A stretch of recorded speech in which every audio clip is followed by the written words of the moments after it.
Hey guys, Trevor here, and in this video I'm going to show you how to remove your phone number from your iPhone. It's pretty quick and easy, so let's jump right in. Now, if you've gotten a new phone number or you would just want to completely remove your phone number, say you've traveled internationally or you don't want people calling you anymore, it's easy to remove that phone number from your iPhone. Now, we'll head into our settings here and we will scroll down and go into a couple different things.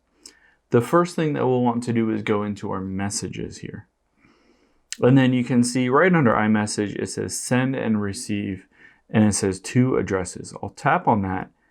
And here you want to uncheck your phone number. And it says remove number from iMessage and FaceTime. This will no longer be used for iMessage or FaceTime.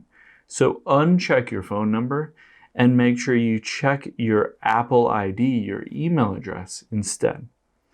Now we'll go back out of here and we will go into phone right above it.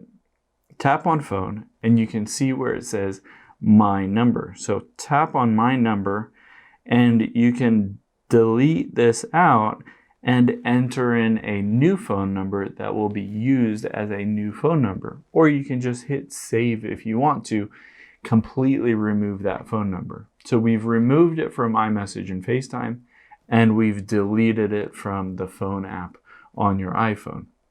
Hope this helps. Let us know if you have any questions in the comments below, and make sure to subscribe. Thanks.